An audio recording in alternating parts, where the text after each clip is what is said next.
आत्मीय भाइयों एवं बहनों प्रणाम। आपको आहार चिकित्सा लेखक पंडित श्री राम शर्मा आचार्य पुस्तक पढ़कर सुना रहे थे। आइए सुनते हैं पृष्ठ 9 से। साथियों, आत्मिक प्रगति का विचार करते ही सर्वप्रथम आहार साधना की बात सामने आती है।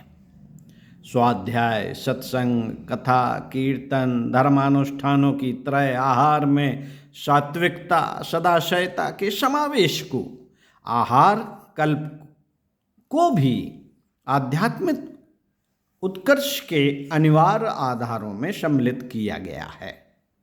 यह प्रयोग प्राकृतिक चिकित्सा के क्षेत्र में तो यदा कदा चलते रहते हैं, पर जिस मनोभूमि में तप तितिक्षा युक्त वातावरण में यह कल्प साधना की जाती है वह कितनी फलदायी होती है, यह वे जानते हैं जो एक माह एक ही आहार पर रहे, स्वयं को बदल कर रहे। ऐसा परिवर्तन जो किसी और औषधि से संभव नहीं, कायाकल्प के तुल्य ही जिसे ठहराया जा सकता है, मात्र आहार साधना की ही फलश्रुति है। मित्रों, आहार चिकित्सा में प्रमुख सिद्धांत एक ही है। भांत भांत के मिश्रणों से बचा जाए, प्राकृतिक आहार को ही साधक की प्रकृति के अनुरूप दिया जाए। धातु परिशोधन व बल पुष्ट के लिए इससे बढ़कर और कोई साधन नहीं। एक ही आधार से संतोष कर उसे सजीव एवं प्राकृतिक रूप में लिया जाए। एक ही आधार नहीं, आहार से संतोष कर उसे सजीव एवं प्राकृतिक रूप में लिया जाए तो उसके चमत्कारी परिणाम होते हैं।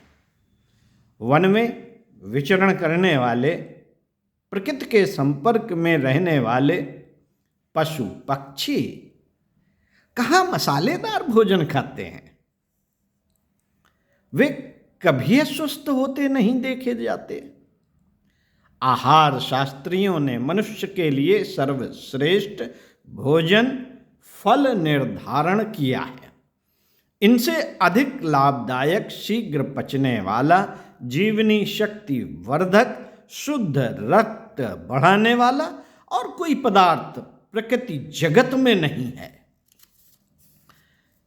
इनके बाद बारी आती है शाक तरकारियों की। ये सजीव तो हैं, पर स्वादेंद्रिय के अनुकूल बहुसंख्या में नहीं होती। अपने प्राकृतिक रूप में खाने योग्य कम ही होती हैं। लौकी, तोरई, रतालू, टिंडे कच्चे नहीं खाए जाते, इन्हें आग पर पकाने की आवश्यकता पड़ती है। टमाटर, गाजर, मूली, खीरा, ककड़ी आदि ऐसे हैं जिन्हें कच्चा भी सलाद के रूप में खाया जा सकता है। सूखे मेवे बलवर्धक, शक्तिदायक तो होते हैं, पर सुपाच्य नहीं होते।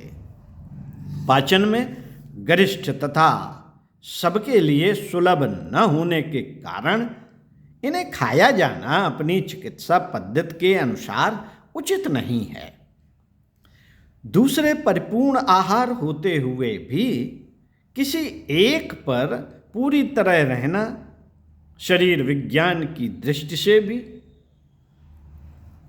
संगति युक्त नहीं है। सूखे पदार्थों का रस नष्ट हो जाने के कारण वे उतने लाभदायक भी नहीं रहते। इनकी तुलना में हरे अन्न अच्छे हैं। चना, मटर, बाजरा, ज्वार, गेहूं आदि भिगोकर अंकुरित कर कच्ची अवस्था में या हल्का पकाकर खाए जाएं तो बड़े लाभदायक होते हैं।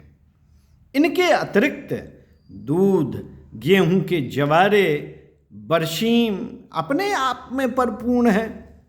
ऐसे उदाहरण विद्यमान हैं कि इनमें से कोई एक पर रहकर व्यक्तियों ने अवधि विशेष काटी और अभूतपूर्व परिवर्तन अपने अंदर अनुभव किया। अनुकूल पड़ने पर दूध, दही, मट्ठा का भी कल्प किया जा सकता है। दुग्ध कल्प की चर्चा सर्वाधिक होती रहती है, आइए इसी संबंध में अगले वीडियो में पढ़कर सुनाएंगे। ओम शांति।